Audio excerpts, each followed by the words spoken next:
दोस्तों, Trilok innovation channel में आज आपका फिर से स्वागत है।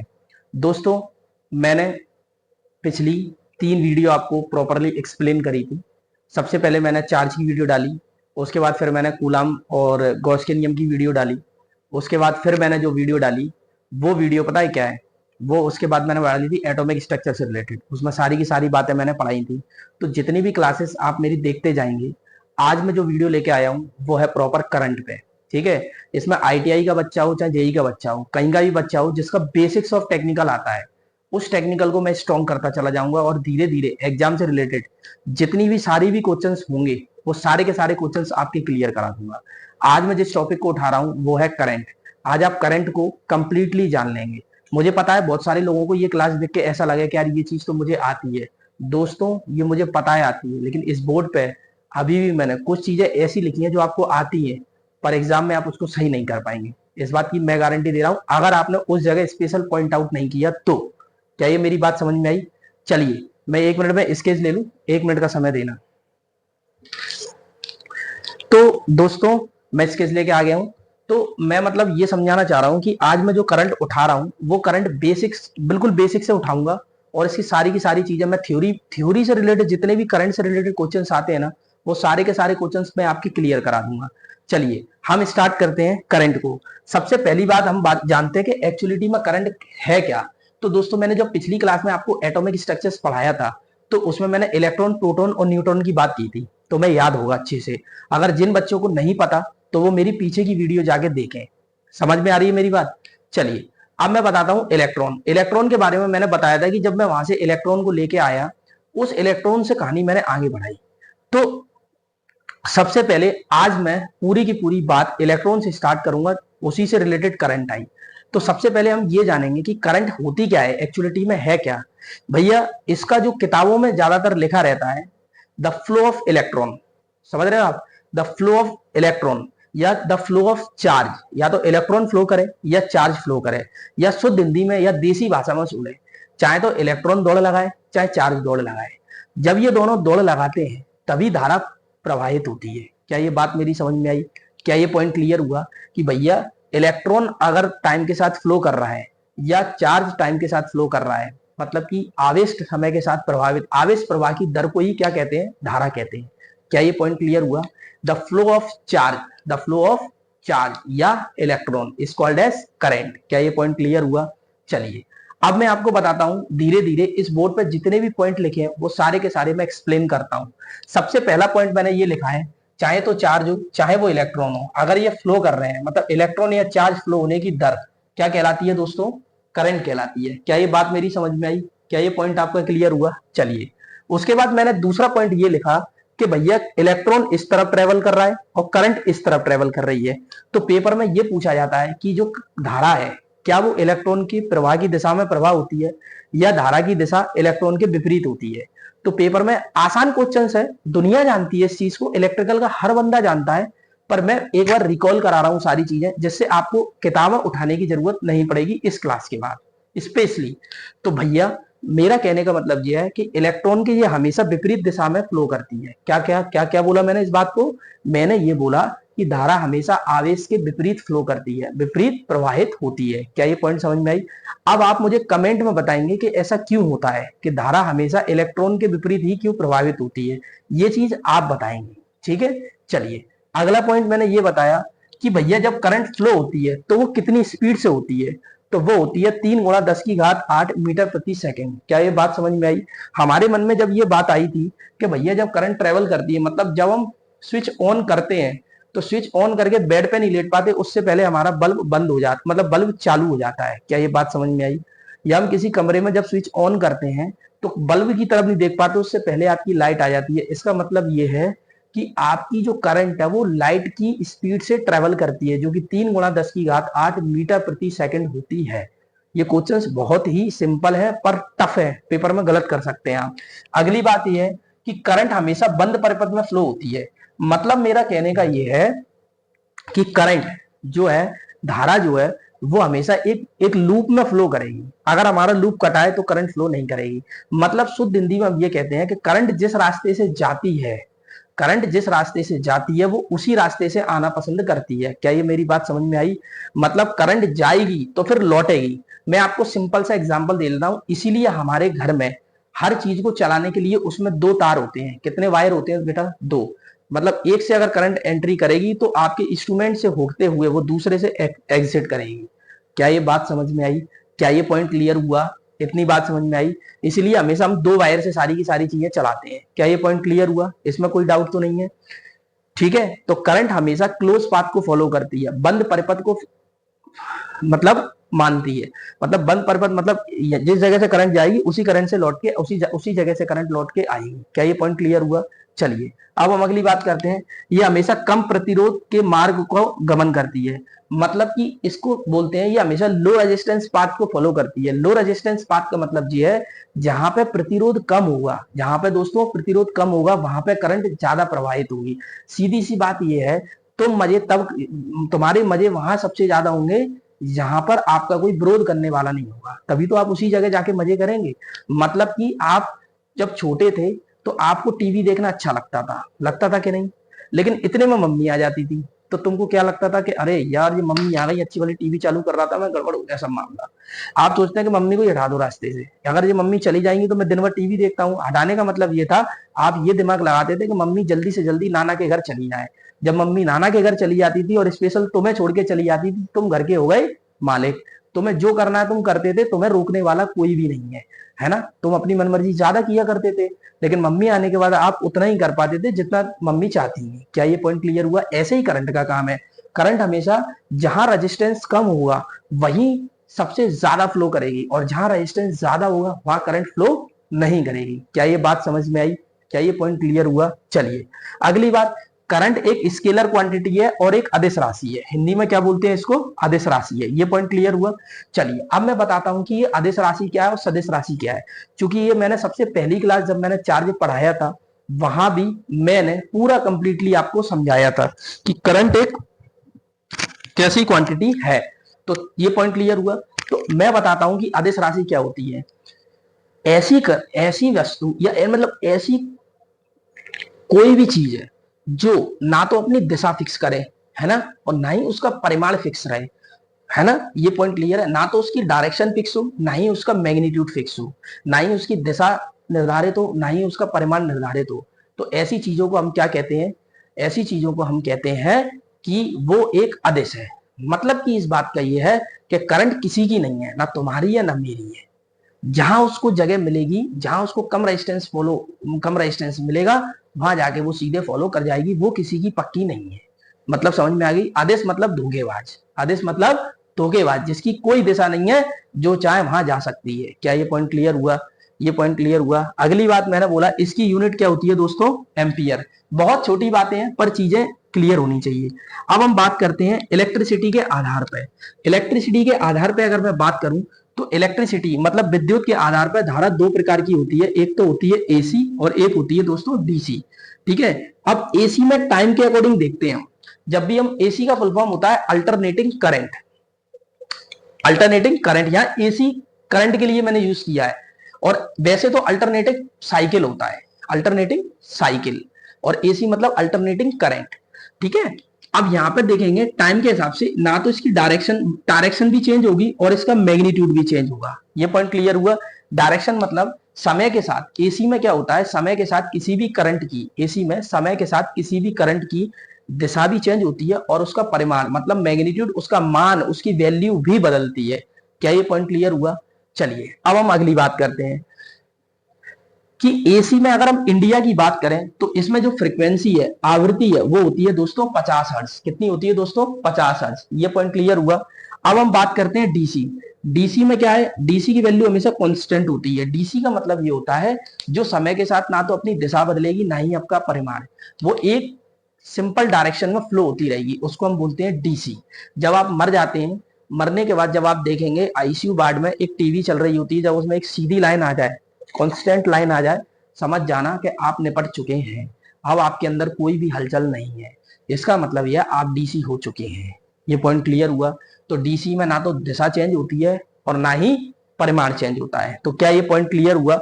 और इसमें इसकी फ्रीक्वेंसी जीरो, मतलब हलचल zero, frequency zero, frequency zero, तो आप मर चुके हैं। अगली बात करते हैं हम अगले पॉइंट की, कि भैया जो करंट है मैंने इलेक्ट्रिसिटी के आधार पर बताया। अब हम बताते हैं अगर डीसी के आधार पर करंट है तो डायरेक्ट देसी जोड़ से जोड़ी जा सकती है। देसी जोड़ मतलब 4 और 2 6, मतलब किसी भी सर्किट में जब हमको करंट जोड़नी निकालनी है तो अगर डीसी करंट होगी तो डायरेक्ट जोड़ सकते हैं, 3 और 2 5 एम्पियर, ठीक है ना। लेकिन एसी में ऐसा नहीं होता। एसी में हम क्या लेते हैं भाई, वेक्टर क्वांटिटी लेते हैं। वेक्टर क्वांटिटी का मतलब होता है सदिश राशि। सदिश राशि का मतलब यह है कि हमको उसका स्क्वायर का अंडर रूट लेना पड़ेगा। तो जब इन दोनों को जोड़ेंगे तो इसका इक्विवेलेंट कैसे निकालेंगे, I1 का स्क्वायर प्लस I2 का स्क्वायर, यहां से करंट निकलेगी। क्या ये बात समझ में आई? ये बात आपको न्यूमेरिकल में उपयोग होगी। ये पॉइंट क्लियर हुआ? यहां तक बात समझ में आई? चलिए अब मैं अगला पॉइंट समझाने जा रहा हूं कि ये इतना पॉइंट जो आप पढ़े हैं वो सारी की सारी आपने क्या पढ़ ली है, करंट। अब करंट के होने वाले प्रभाव, कि भैया जब कोई आदमी घर में आ जाता है तो पहले तो हम उस आदमी के बारे में जानते हैं। जैसे हमारे घर में नई बहू आती है तो पहले तो बहू के बारे में सब जानना प्रभाव जानते हैं कि बहू कैसी है, बहू के चाल चलन कैसे हैं, बहू किस तरीके की है। लड़का आया तो लड़का कैसा है, लड़की मतलब उसके बारे में जाना जाता है। फिर ये देखते हैं कि ये किस तरीके की नाटक करेगा या नाटक करेगी। लड़का जब किसी के घर में जाता है तो देखा जाता है कि हमारा दामाद किस तरीके का नाटक करेगा या किस तरीके के नाटक करेगी, फिर उनके नाटक देखे जाते हैं। ये बात समझ में आई? जैसे कि मेरी जब बहू आई तो पहले तो उसको देखा जाएगा कि वो किस तरीके की है, ठीक है। फिर ये देखा जाएगा कि भैया ये नाटक किस तरीके के कर रही है। या फिर मैं जब दूसरे अपने ससुराल जाऊंगा तो वहां ये देखा जाएगा कि मैं कैसा हूं और फिर मैं किस तरीके के नाटक फैलाता हूं। ये बात समझ में आई? तो पहले तो आपने करंट को जाना, करंट के बारे में जाना, करंट को पूरे तरीके से पहचाना। अब नाटक देखेंगे कि करंट किस किस तरीके के नाटक कर सकती है, तो उन्हीं नाटकों को हम प्रॉपरली देखते हैं देसी लैंग्वेज में। सबसे पहला नाटक ये है कि केमिकल इफेक्ट, मतलब कि रासायनिक प्रभाव। अब हम करंट का क्या कौन सा प्रभाव देखेंगे दोस्तों, रासायनिक प्रभाव।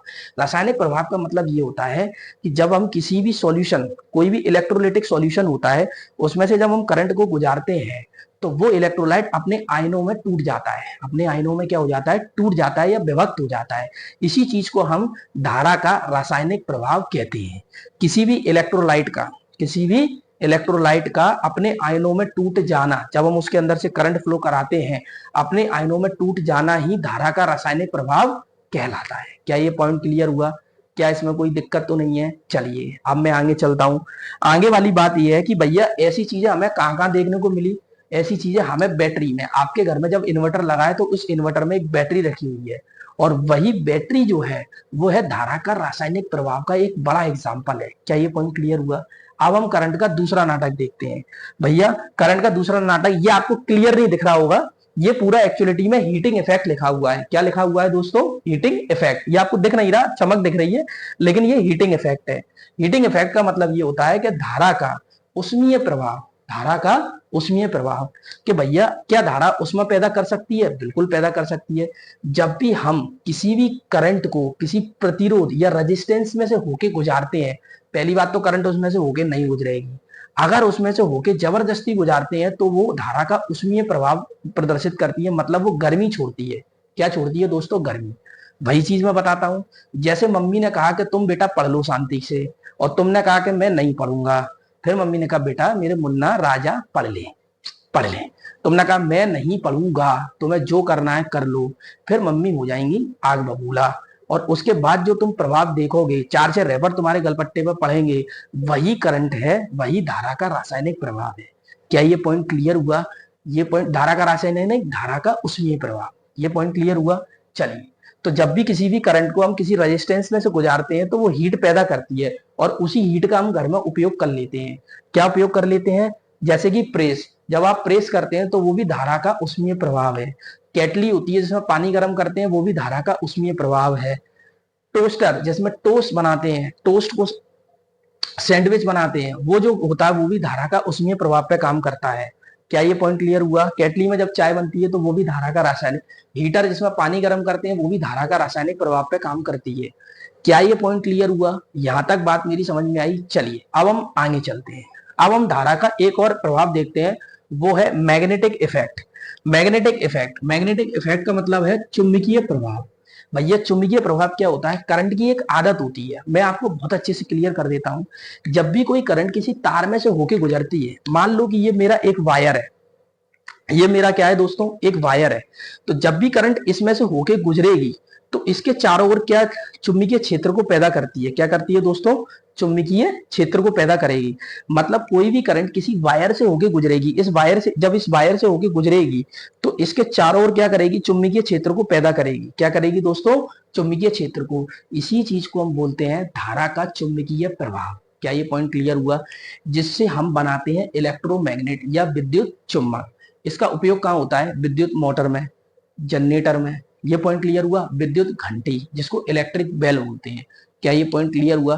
पेपर में सीधे क्वेश्चन आते हैं कि घंटी धारा के किस प्रभाव पर डिपेंड करती है, रासायनिक प्रभाव है ना, चुंबकीय प्रभाव, या अलग अलग तरीके के प्रभाव दे देगा, उसमें से आपको एक सिलेक्ट करना रहेगा। क्या ये पॉइंट क्लियर हुआ? चलिए अब हम आगे चलते हैं। यही लिखा है कि मैग्नेटिक इफेक्ट मतलब चुंबकीय प्रभाव घंटी, मोटर और जनरेटर, घंटी में भी, मोटर में भी और जनरेटर में भी। अब हम यहाँ ये मैंने यही चीज समझाई है कि जब करंट एक पॉइंट से दूसरे पॉइंट तक जाती है ट्रेवल करके, तो ये चारों तरफ क्या करती है बेटा, मैग्नेटिक फील्ड को क्रिएट करती है। क्या करती है, मैग्नेटिक फील्ड को, चुंबकीय क्षेत्र को पैदा करती है। अब हम बात करते हैं धारा का अगला नाटक, आयोनाइजेशन इफेक्ट मतलब आयनिक प्रभाव। आयोनाइजेशन इफेक्ट क्या होता है, किसी भी धारा का, आपने अपने घर में, इसका सबसे अच्छा एग्जांपल मैं बता दूं, अपने घर में ट्यूबलाइट देखी होगी दोस्तों। क्या देखी है आपने, ट्यूबलाइट। जब आप ट्यूबलाइट देखते हैं तो उस ट्यूबलाइट में जब लाइट चमकती है वो धारा के आयनिक प्रभाव के कारण, मतलब करंट के आयोनाइजेशन इफेक्ट के कारण वो ट्यूबलाइट चमकती है। एक्चुअलिटी में उसके अंदर क्या होता है, गैस भरी होती है। अब हम क्या करते हैं, उन दोनों के बीच में एक हाई पोटेंशियल को लगाते हैं, हाई विद्युत विभव को लगाते हैं, हाई वोल्टेज को लगाते हैं। वो वोल्टेज क्या करता है, उस गैस के दोनों इलेक्ट्रोड के बीच में क्या कर देता है, गैस को ही ब्रेक डाउन कर देता है। जैसे ही गैस आपकी टूटेगी, ब्रेक डाउन होगी, तो इलेक्ट्रॉन जो होता है वो हवा में ट्रेवल कर जाता है। मतलब शुद्ध हिंदी में ये समझ सकते हैं, किसी भी करंट को फ्लो होने के लिए पहले इलेक्ट्रॉन तार में से होके फ्लो करता था, अब बिना तार, बिना मीडियम के, मतलब हवा में जब इलेक्ट्रॉन फ्लो कर जाए, उसी चीज को हम धारा का आयनिक प्रभाव कहते हैं। या हम इसका एक और एग्जाम्पल ले सकते हैं, कभी आपने स्कूटर देखा होगा, स्कूटर में प्लग लगा होता है, या बाइक में वो प्लग लगा होता है। प्लग से जब अपन निकालता है मिस्त्री तो वो चिटचिटाती है, आपने देखा होगा बिजली की लाइट ऐसे चिटचिटाती हुई जाती है, वो भी धारा का आयनिक प्रभाव है ना। क्योंकि बीच में जो गैप है उसका जो 1.5 mm या 0.3 mm या 0.1 mm का जो गैप होता है, उस गैप के बीच में जितनी गैस होती है, एयर होती है, वो पूरी आयोनाइज हो जाती है। आयोनाइज का मतलब आयनित हो जाती है, अपने विभक्त आयनों में विभक्त हो जाती है, जिसके ऊपर से इलेक्ट्रॉन ट्रेवल कर जाता है। जहां इलेक्ट्रॉन ट्रेवल कर गया वहीं करंट फ्लो कर गई। क्या ये बात समझ में आई? चलिए अगली बात हम करते हैं, ये वही ट्यूबलाइट है जिसके बारे में मैं बात कर रहा था। अब मैं बात करता हूं शॉकिंग इफेक्ट। शॉकिंग इफेक्ट क्या होता है, झटका प्रभाव। देखो दोस्तों, जब हम किसी भी करंट को, जब हम किसी भी तार को या किसी भी वायर को टच करते हैं तो एकदम ऐसे झटका लगता है। जैसे मैंने इस तार को छोड़ा तो एकदम झटका लगता है, तो ये झटका का प्रभाव है। मतलब इसका हम उपयोग दो जगह करते हैं। आपने कभी भी पिक्चर देखी होगी जिसमें हीरो और हीरोइन घर से भाग जाते हैं, भागने के बाद शादी कर लेते हैं, फिर जो लड़की, हीरोइन का जो बाप होता है, वो हीरो की रखता है मरैया। मरैया लगाने के बाद उसको रोड पे छोड़ देता है। फिर एम्बुलेंस वो बुलाती है, रो रो के एम्बुलेंस उसको कहाँ ले जाती है, ऑपरेशन थिएटर में, और वहां आपको प्रॉपर दिखाया जाता है कि वो अब मरने वाला है। तो उसमें देखा होगा आपको दिल में झटके दिए जाते हैं, वो ऐसे उठता है, ऐसे झटके दिए जाते हैं, देखते हैं। या जब आप कभी पागलपन हो जाता है, आपके दिमाग में पागलपन ज्यादा चढ़ जाता है, तो उसको दूर करने के लिए खोपड़ी में भी शॉट दिए जाते हैं। तो इसी को बोलते हैं धारा का झटकीय प्रभाव। क्या पॉइंट क्लियर हुआ? पागलपन को दूर करने के लिए, आपकी हार्ट बीट को दोबारा से चालू करने के लिए, मतलब कि सीधे शब्दों में हम ये बोल सकते हैं कि चिकित्सा के क्षेत्र में इसका सबसे ज्यादा उपयोग किया जाता है धारा के झटके वाले प्रभाव का। क्या ये पॉइंट क्लियर है? जब कभी आप पागलपन की हरकतें करने लगे तो पागल खाने में आपको 2 झटके दे दिए जाते हैं, फिर आप शांत हो जाते हैं, फिर आपको सब चीजें समझ में आने लगती है, सुन्न हो जाता है आपका दिमाग। ये पॉइंट क्लियर हुआ? चलिए अब हम बात करते हैं धारा के सारे प्रभाव को मैंने पढ़ा दिया। अब आप देख रहे होंगे इसमें मैंने अलग अलग टाइप के मैंने सर्कल बनाए हैं। ये आपकी एक्स्ट्रा नॉलेज है जो सीधे पेपर में आती है और आपको पता तो होती है, पर आप फिर भी सही आंसर नहीं कर पाते, जिसलिए ये टॉपिक पूरा होने के बाद भी अधूरा रह जाता है।